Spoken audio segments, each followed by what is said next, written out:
નમસ્કાર। રાજકોટ શહેરના ward number 12ની Sukhsagar સોસાયટીમાં ભાજપ અને આપના કાર્યકરો વચ્ચે ઘર્ષણ। માહિતી મુજબ બંને પક્ષના કાર્યકરો વચ્ચે તીવ્ર બોલાચાલી। વધુ સમાચાર માટે જોડાયેલા રહો આરપી ગુજરાત ન્યૂઝ રાજકોટ। નમસ્કાર। હાલ સ્થાનિક સ્વરાજ્યની ચૂંટણી સમગ્ર રાજ્યમાં ચાલી રહી છે, ત્યારે ગીર સોમનાથના કોડીનાર તાલુકાના વેલણ જિલ્લા પંચાયત સીટ ઉપર રાજ્યના શિક્ષણ મંત્રી ડોક્ટર પ્રદ્યુમન વાજા દ્વારા તમામ હદો વટાવી દીધી છે। હું એટલા માટે કહું છું કે હદો વટાવી દીધી કે આજે ડોક્ટર પ્રદ્યુમન વાજા દ્વારા ત્યાંના નાના નાના બાળકો અને સ્કૂલના વિદ્યાર્થીઓને ભારતીય જનતા પાર્ટીના પ્રચાર અર્થે ઉપયોગ કરવાનું કામ થયું છે।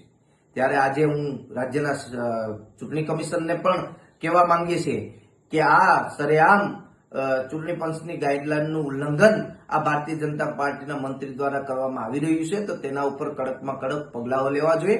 અને કોડીનારના ભારતીય જનતા પાર્ટીના આગેવાનોને પણ પૂછવા માંગીએ છીએ કે શું તમારી પાસે હવે પ્રચાર કરવા માટે કાર્યકર્તાઓ રહ્યા નથી કે તમારે આ માસૂમ બાળકોનું શિક્ષણ કાર્ય બગાડી અને તેને પ્રચાર અર્થે બહાર કાઢવામાં આવે છે।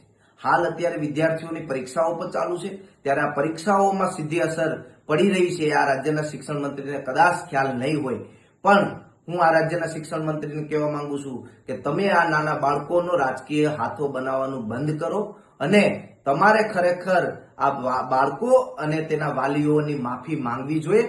જો નહીં માંગો કે ચૂંટણી પંચ આમાં કોઈ પ્રકારના પગલાં નહીં લે તો આવનારા દિવસોમાં સમગ્ર ગુજરાતમાં આ શિક્ષણ મંત્રીનો વિરોધ એનએસયુઆઈ દ્વારા કરવામાં આવશે।